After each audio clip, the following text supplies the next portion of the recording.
Well, JD, thank you so much for helping with my project. Could you say a little bit about yourself? Sure, I am a reference and genealogy librarian at the Center for Jewish History in New York, which is gallery spaces, library, archive, research center, and performance venue. Um, Focused on Jewish cultural heritage, but we also do a lot of programs and outreach for anyone to do historical research. How'd you get into that? I was very interested always in people's family histories and my own family history and where people came from. And after college and the first career, I went to grad school for library and information studies, and then found a job at this history center and stayed. Um, you must have a really unique perspective, looking back at, you know, dozens and dozens of generations and, going back hundreds or even thousands of years in some cases, and sort of seeing the progression of humanity. Yeah, it's a nice way to point out what we as humans have in common and how we can talk about different reference points in human history that unite us and that we can compare. A lot of people now are doing genetic genealogy DNA kits, and that's very interesting because you can start to see the migration of your genetic ancestors on the scale of thousands and hundreds of thousands of years. That is a new tool that we have. I understand it's helped to find people that are related that they didn't know they were related. They got out of touch. Yeah, exactly. Um, or even if you just want to know, if you don't find anyone closely related, at least you can see how humans on Earth in general have shared history and migration waves and things like that. Um, I mean, do you think the future is going to be like the past or fundamentally different? I think there are some things in the future that will be like the past, but already the scale of ways that our history today is different than the past, I think that pace is increasing. And I wonder how much of it is attributed to the amount of free time we have and how connected we are. And I mean, Yeah, technology that connects us seems to have a big effect in that most people can more easily access information or hear about or meet virtually or in person um, ideas or people or places different from where they grew up. yeah, it's pretty amazing. I mean, probably 100 years ago, I had to spend, a good part of my day. Well, maybe not 100 years ago, but 500 or 1,000 years ago, I had to I spent a good part of my day just to worry about what to eat. And now I probably spend max 15 minutes a day. And most of Right. that's trying to decide between options, not, and neither one of those options is going hungry. Right. Yeah. A lot of obstacles are removed for us. We hopefully more people, but uh, I wish in the world it will be as easy as it is for some, for us in the US to go see doctors, to get vaccinations, to see a dentist. All these things are helping improve lives and giving people time exactly to browse around on Google and waste time, but also maybe run into interesting information on YouTube. Yeah, I mean, used to, if you had a question, either you had to figure out the answer to that question yourself, maybe you knew somebody that knew the answer, you go to a library, Mhm. perhaps. But now you just Google and you get dozens and dozens of answers, and you could choose your favorite. Right. Yeah. A lot of my library work is thinking about how people have or don't have access to information, and thinking about, I think more and more, and in the future, libraries are not just going to be about books, but also about how we organize information, how we acknowledge who doesn't have equal access to information, and how we can make the access fair and easy to come by and accurate. That's also in the past couple of years what we've will have to think about in the future is not just giving people access to information, but giving them tools and understanding and framework to know that how to judge different sets of information.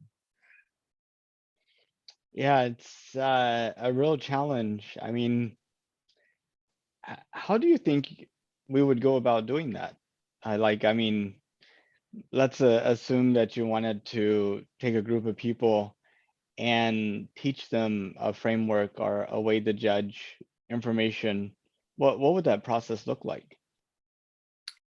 That's a good question, and it's a question that it seems we're all working on now. Whether you have in primary education and all levels of education more classes and more discussion of um, going through, even for kids, who, what, where, when, why, who made some information that they're looking at, and what can that teach them about um, how to judge that information. Back in my day, we didn't necessarily talk about it that much, but it seems like in schools and in different internet platforms, we're evolving into putting those questions up front so that people learn have the tools to judge information and think about where an idea comes from, rather than just take all pieces of information as equal without any other um, specifications that can describe that data. Yeah, exactly. I mean, like some historical event, you have one person telling you something, and they've studied history all their lives and wrote several books, and they go give seminars, and they go to archaeological digs and visit sites and do field interviews. And then you have somebody that just thought he heard something that a relative said and is kind of parroting it. And in social media, those two are put on the same level and given the same platform. Right, right. Yeah. So we we all still have to figure out ways and to get we need to get smarter about how we organize information um, to so that things aren't just out there with no context, all on the same level. You're right. And it's really challenging because you also have this, at least in, I feel like in the US, this constant perception that we're being manipulated, which we are. We got between the advertisers and the politicians and uh, you know, each other. Uh, there is that constant thing, but there's always the thought that maybe the person uh, who feels sure but has no credentials is more likely to be right. Yeah, well, I think we're acknowledging that as humans, we connect and we filter information through our emotions, right? So we need to be better at being aware of how does this fact or this data that's presented as a fact, how does it make me feel? How can I analyze why I feel that way? These are all things that hopefully we'll start teaching even kids to get better at figuring out, so that we can have tools to classify information, but we also get better at being self-aware of why we as humans have reactions to certain information as individuals and as groups. And Yeah. it seems like a random question, but there's a direct tie-in to this. And that is, so let me ask the random question and then I'll tell you the tie-in. The Okay. random question is, did you know that NASA is planning to send people to the moon in 2024? I did not know that. And I have found that there are essentially two sets of people. There are those who are constantly inundated with that information and assume everybody knows it. And Mhm. there's another group who've not seen any information about it and has no idea what's going on. And based upon my reasoning process, I feel like this is a direct result of kind of how news gets filtered and delivered to us. That um, if you're using a platform and you keep clicking on news stories about Canada, you're going to know everything that happens in Canada, but you'll never know anything that happens in Peru, even if Right. it's more significant. Right. Yeah, I agree. I admit that um, m- most of my information is filtered through social media. Most of my news that I read and articles just to browse in my free time is filtered through social media platforms. So those algorithms are presenting me news stories or videos that only connect with things I've already clicked on. It's true. I mean, it almost feels like it'd be cool to have the ability to say, give me the thing that you think I'm least interested in, just like a random something, just so that my world doesn't continuously converge on a single point of interest. Right. Right. And how many of us watch TV, like broadcast TV station news? Nowadays, more and more, we just pick the one show we want to watch or click one news story in one YouTube video. So we're not presented with a range of news stories. Yeah. Yeah, I feel like pretty much the media that has most of getting us literally on the same page is probably print, billboards, radio, and broadcast TV. But I don't think a lot of people watch broadcast TV anymore. I mean, I don't. Yeah. It's all Netflix and Amazon for me and YouTube. Yeah. But whenever I'm in the car driving places, occasionally I turn on PBS or NPR and Hmm. hear that. And then of course you can't help. I mean, it's not like Minority Report where the billboards are constantly uh, updating based upon who's looking at them. Though I think that's the next step that's going to happen. Right. Yeah. Yeah. And nobody really reads local or small newspapers anymore, or much print news anyway. So yeah, it's true that how can we fight against our news sources shrinking, like you're saying? Yeah, and it's I completely like I mean newspapers and broadcast TV um, you know are less dependent upon breaking the story to get the revenue and more on the emotional commentary type thing. So they spend less on their news people and sending reporters around the world, and so they have Yeah. less to offer actually.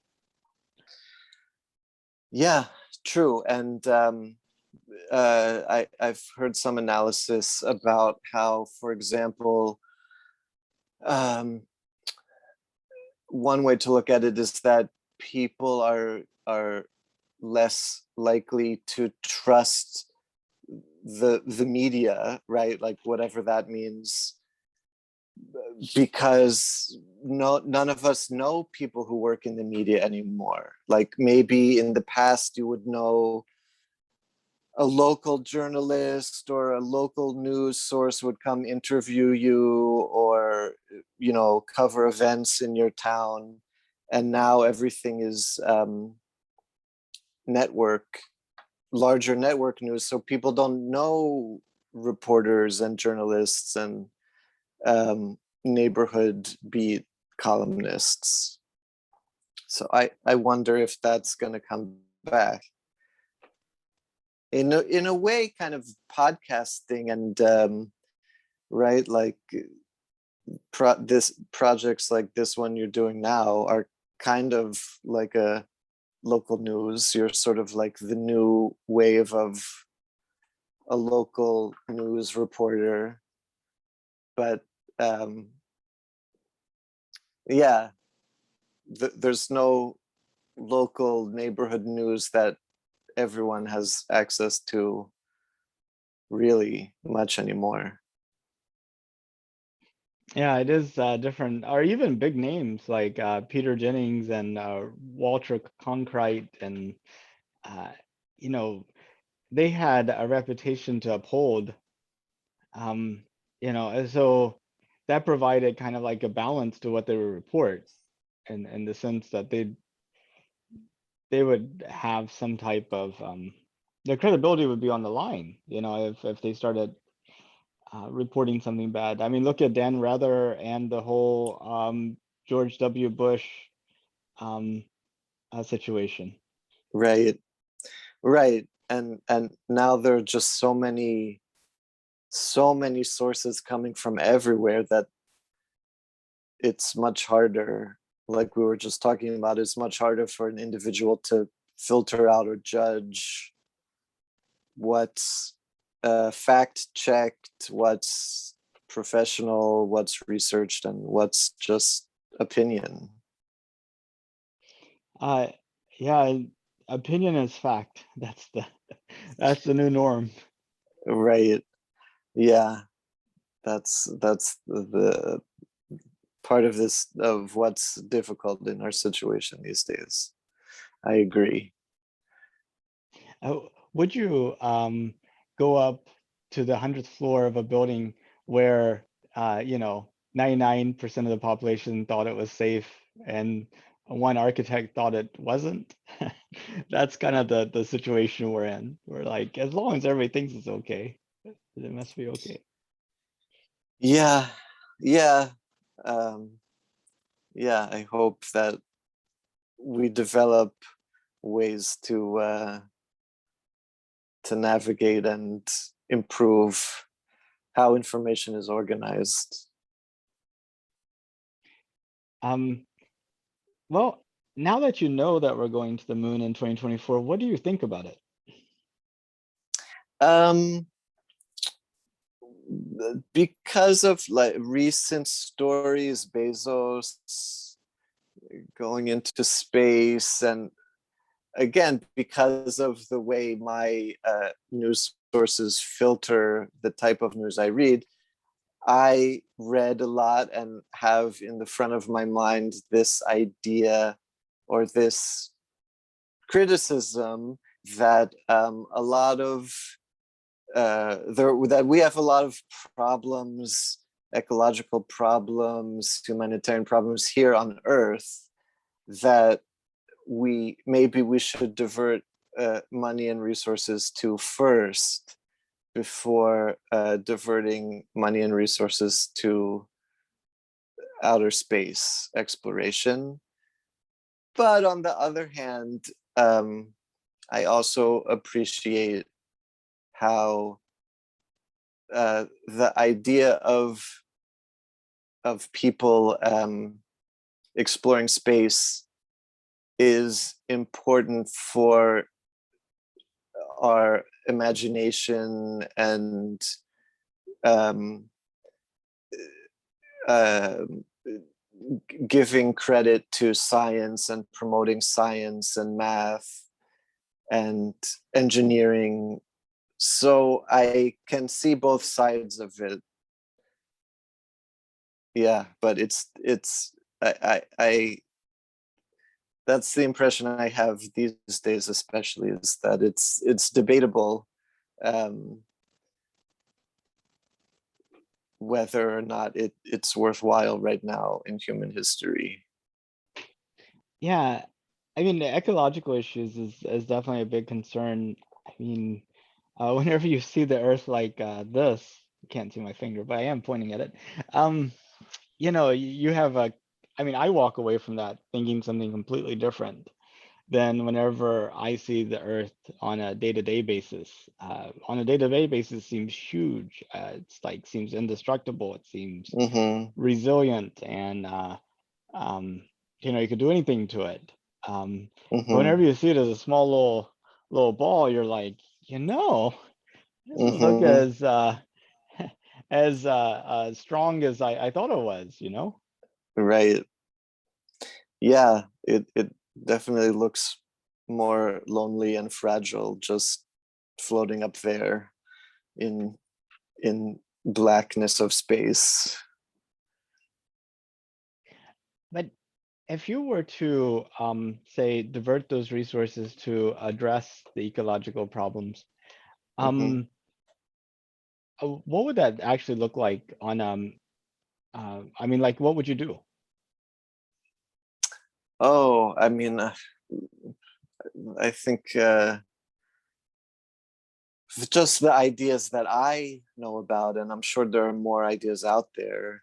Um, I think we shouldn't be so afraid of alternative energy sources, wind and solar. And I think that the whole world collectively should get on board with more resolve about carbon emissions and other ways to slow or reverse global warming. Um, and I could say that too, like if we gave priority and showcased alternative energy and electric cars, then the more we could make that cool and encourage and inspire kids to get into engineering and ecology studies, that is also worthwhile, right? Like um, I'm sure that there are solutions out there that are waiting to be discovered or put together, but just need, you know, the world to give that inspiration to the next generation. Yeah, I mean, definitely alternative energy seems like a big thing.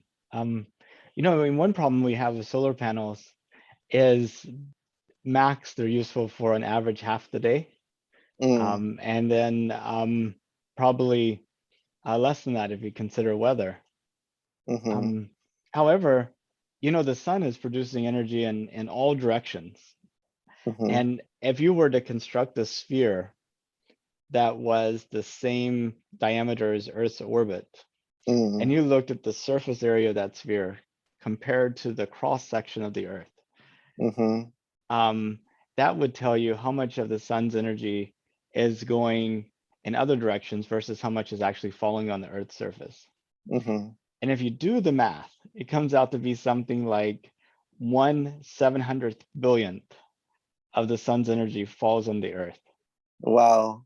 And out of that number has powered every living thing, Mm-hmm, all the oil that we have, all the mm-hmm, weather.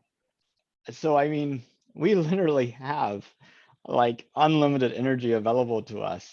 We just have mm-hmm. to figure out a way to capture it. Definitely. Yeah. Yeah. Like the more I look at the earth and learn about the earth, the more amazing it is that we've built this ecosystem. Unlike other planets, we have this atmosphere that keeps oxygen, and we have this amazing system where plants exchange carbon dioxide for oxygen. It's really amazing that we have this functioning planet in so many ways. And like you're saying, and this solar system, right? So yeah, I think it's an amazing story, and we should fight for uh you know keeping it in working order for to sustain life, right? Unlike other planets we know of that can't sustain life in this amazing way that Earth does. Yeah, I mean, Earth is really special in that way. Mm-hmm. Jeff Bezos has given a couple of talks about his views on space, um, which, interestingly enough, his company Blue Origin was founded a little bit before SpaceX, and I think he gave a valedictorian speech for his high school on going to space. So it's like a long-term interest with him. But he likes to say that out of all the places in the solar system, Earth is the garden spot. Like there is no other place that's even close to the Earth. Like, go to the tallest peaks of the worst mountains, and that is an oasis compared to any other planet in the solar system or any other moon. Mm-hmm. Um, and he says that his goal with Blue Origin is actually to create the sort of like the base that other entrepreneurs can work on for space related things. And his long-term vision is to move all the heavy industry and earth harming activities off of the earth, and Mm. eventually allowing earth to be sort of residential and kind of a place for life. And if you could put aside the difficulties with achieving that vision, I was wondering what you thought about the vision itself. I mean, if we could achieve something like that. It's an interesting idea. You're right that the the logistics seem very, very remote. I'm not sure if in general, just philosophically, I don't think I like the idea of compartmentalizing harmful activities that are harmful to a planet just to move them to uh, a different planet or moon. I think I like I would like the idea more to talk about how to reduce or minimize how activities harm our planet at all, and work on reducing that harm. And a lot of our harmful activities have to do with capturing the resources that are here on Earth. And because we're special with our ecosystem and wind, and we have that good balance. I can't yet. I don't know. I can't imagine any sort of resource collection on the moon that would be as efficient or work the way resource collection does on Earth. Right? There's no flowing water. There's no wind to power turbines. It's a cool idea, but yeah, I think I would be more philosophically on the side of spending money to figure out how to reduce the harm done to the Earth here now, rather than move those harmful activities off of the planet, which will take so long that by the time that happens, a lot of the damage is done to the Earth. Well, and I think we have to also kind of recast what we mean by harmful. Harmful to what and Mm-hmm, to whom? Um, mm-hmm, when I think of the word harmful, and harmful activities, I think of its impact on ecosystems and life, and mm-hmm, you know, uh, birds and bacteria and trees and that type of thing. I was wondering if mm-hmm. that's how you think of it as well.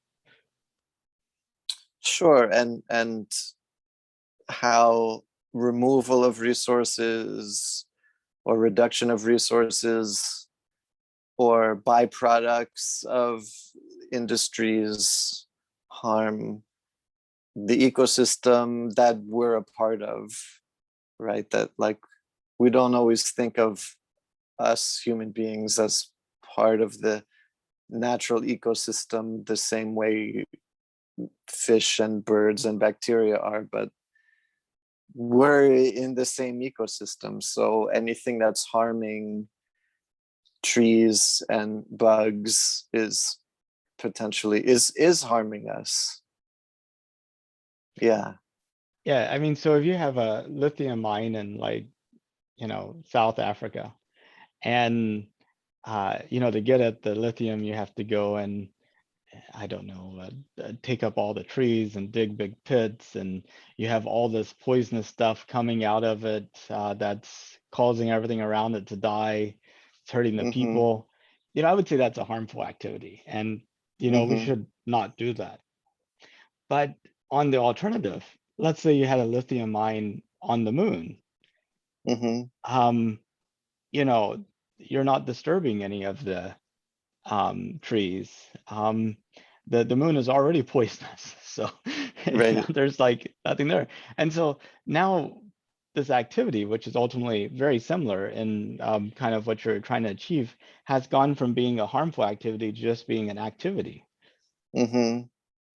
Yeah, that's true. Um, the other part of the equation it makes me think of, though, is that we create the demand for these resources and how we're choosing to organize our lives, and that we all now have smartphones and we need these phone batteries that rely on this type of resource. So I hope in the future we also take into consideration how we can change or adjust um, the resources that we're looking for, and think about, well, is there an alternate way to you know, build like computers that run on manual crank power, and other sources of power. That's a cool idea, because then you just removed the need for those batteries. So sometimes I think it can be an inspiration if we stop and think, well, we're going after this resource, we're going after oil and gas to power our cars, but what if we just said, let's build a car that doesn't run on that fuel, right? That also is a great inspiration, that sometimes it can save two pieces of the equation at one time. It can reduce the harm and not perpetuate the cycle of going after that resource.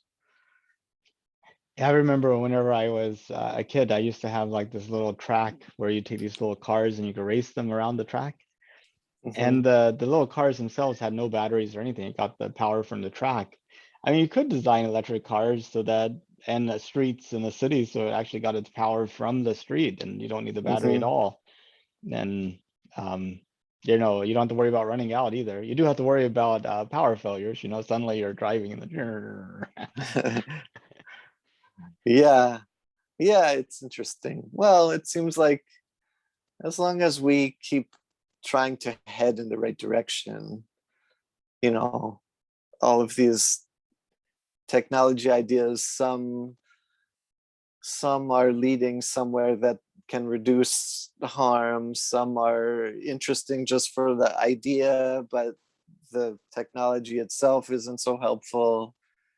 Like sometimes when I hear this idea of driverless car, it's an interesting idea, but like, why not invest in better, cheaper, safer public transportation systems? Like, that is a driverless car, right? Like, instead of developing technology so that a computer can drive a car without running into people, that in some ways the pursuit of the technology produces interesting ideas, but in the meantime, we have systems that need to be improved that already exist. Yeah, no, that's true. I think largely it's like the question between public infrastructure. Is a driverless car to purchase as a choice that an individual can make, but to build a subway or kind of like a train is something that we have to make collectively. And we have increasingly become worse and worse and worse at making collective decisions. Exactly. Yeah, exactly. And maybe this ties into what you mentioned before about our news sources shrinking and being out of touch with local news, and everyone is on their own phone with their own Netflix show. Like, less and less people don't go to movie theaters much anymore. Like, we're participating less and less in communal activities. We're listening less and less to community collective news.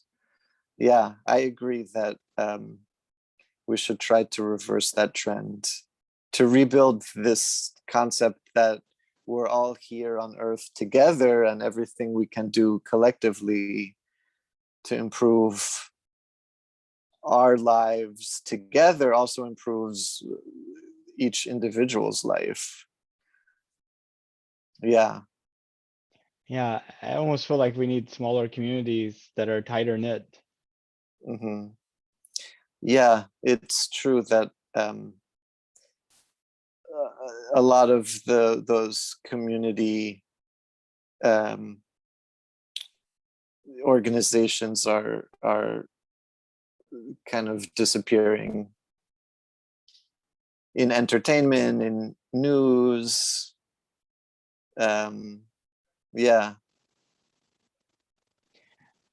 So based upon your gut feeling and perspective, where do you see humanity in 500 years? Oh. Um, I hope optimistically that in 500 years we still have a functioning ecosystem on Earth that is supporting life in at an okay quality. Um, yeah, I hope I would just say that I hope that all of the threats to our ecosystem and our Earth don't tip the balance over into making our planet inhospitable to life or to an okay quality of life. I hope Uh, there's no nuclear war between now and then, for example. yeah, that would be very unfortunate. It's like two siblings that get in a dispute over who's going to do the dishes, and one of them burns down the house. Yeah, yeah. You're right. We're all in this together. We're all on this planet together. So yeah, that's what I've heard people say is if ever alien life comes to Earth, then that might be the force that really unites us all as a planet. If suddenly we're faced with seeing how you know our planet and our ecosystem, and we're not alone, and then we can all appreciate the context of being one humanity on Earth. We'll see. I don't know. I don't see it working out that way, Yeah, because if you consider like the Europeans coming to North America, and the Native American populations were a whole bunch of tribes, and they didn't exactly bond together and confront the Europeans. Some became friends with Europeans and used that advantage to kind of uh, put the others at a disadvantage. yeah, true. It's true. Um, yeah, the sort of fantasy scenario I'm thinking of is from the movie a few years ago called Arrival, which I liked very much. That had a nice optimistic ending to the movie of how confrontation with alien life ultimately in the end brought the planet together and gave us new tools. But of course that was a movie. Yeah, it was a hope. It was a dream. It was a Yeah, vision. yeah. Yeah. So do you see a point where humanity might expand out into the rest of the solar system and beyond? Over whatever term you think, we've solved the ecological issues here on Earth. It makes sense to make those steps. Um, and, the technology just became such that, going to Mars is like going on a, around the world cruise type of thing, a similar level of effort. um, do you see a point at some point in the far, far future where humanity might exist in so many places and have such varied lives that Earth is just one of many places, and nobody really thinks of themselves as being Earthlings? It's a cool idea, right? It's an idea I've seen in movies and TV shows.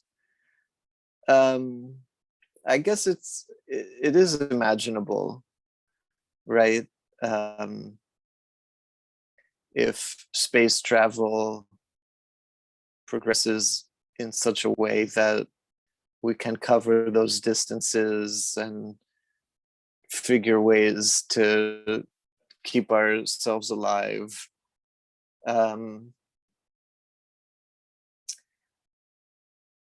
Yeah, I think it's something that's possible to dream about that, and who, so why it could, why not? It could happen in the future. And if it was safe and affordable, would you want to take a trip to space?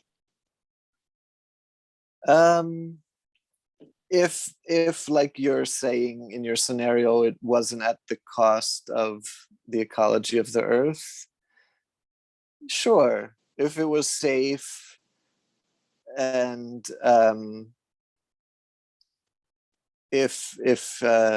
if our Earth was in good shape anyway, um, I could imagine it being like a tourist destination to experience lower gravity and jump around on the moon.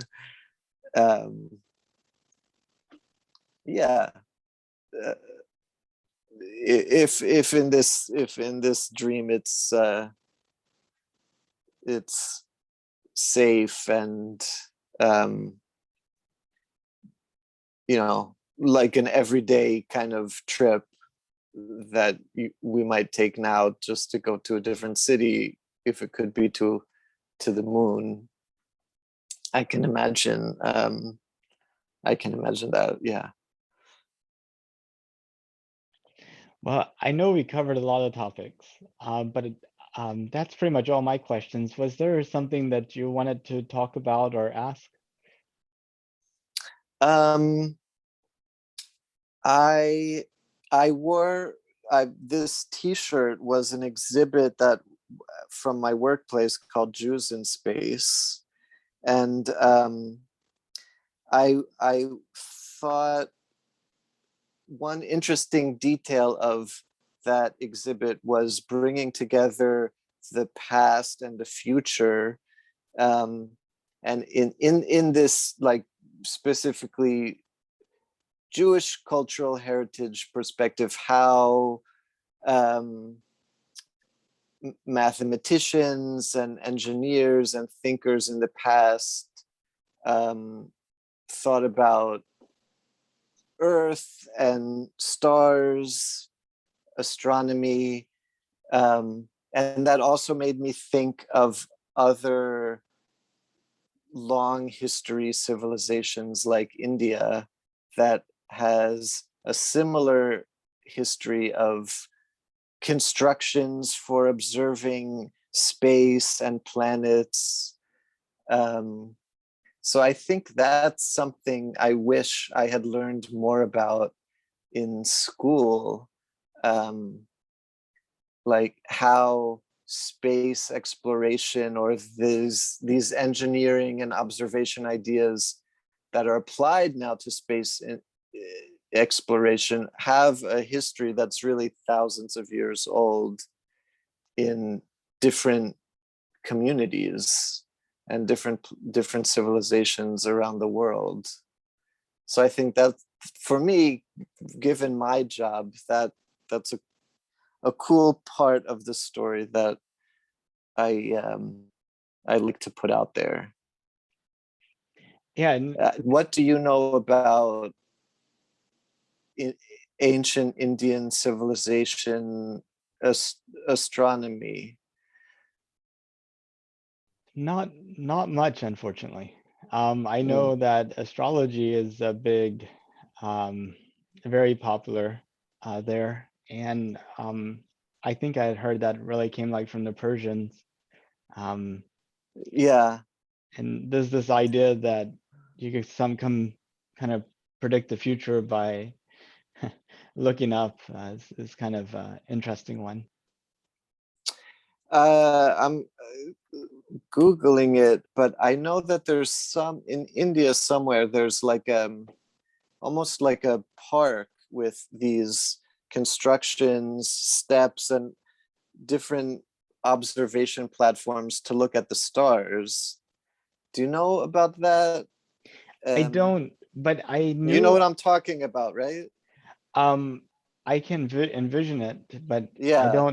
I don't know about it in particular. But I, at the Houston Astronomical Society, the president of the club about a decade ago, he was working on a degree in astroarchaeology, kind of like the looking at Uh-huh. archaeological uh, you know, artifacts that were directly tied to astronomical things. Yeah, you know, building. Uh-huh. I mean, so you could think about um,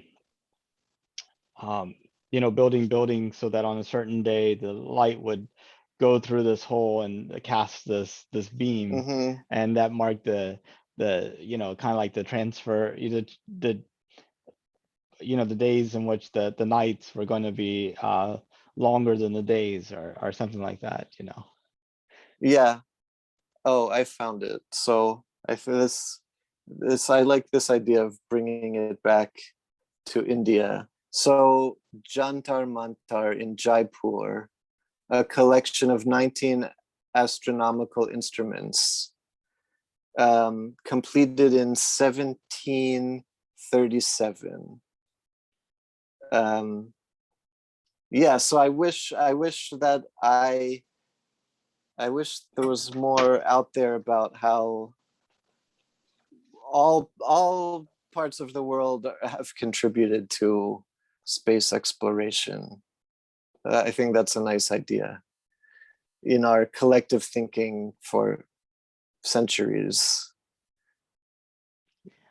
But talking about Jews in space, Yeah. are you familiar with Team IL and the Bereshit?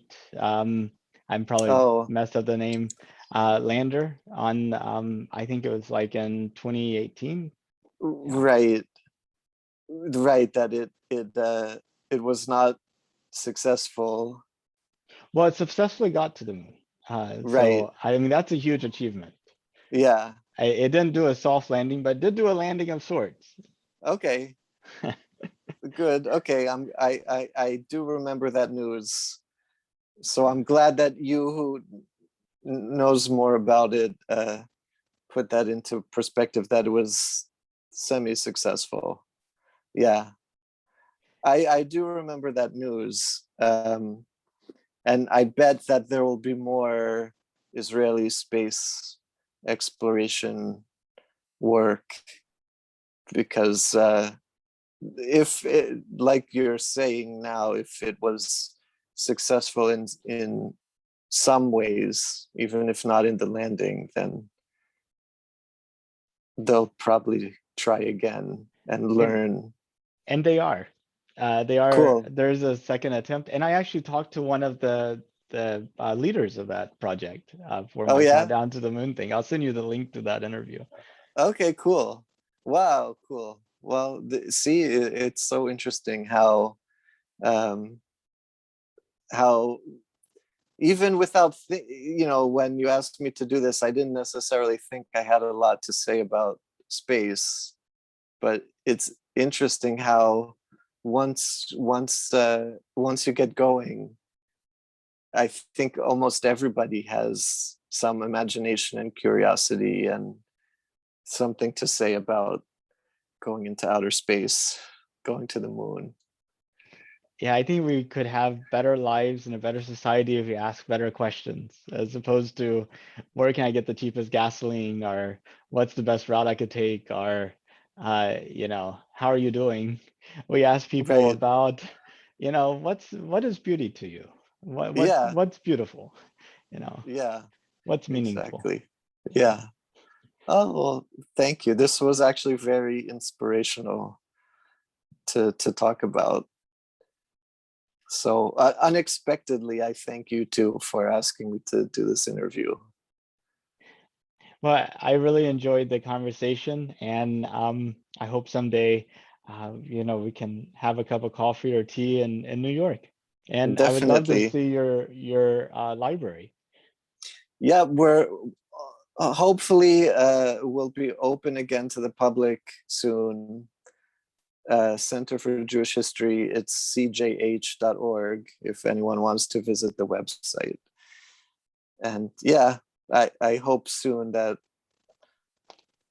we can all hang out in person and talk about space and other things. Well, it sounds good. I really appreciate your time, and Okay, thanks, Nathan. take care. Okay, Bye-bye. bye-bye.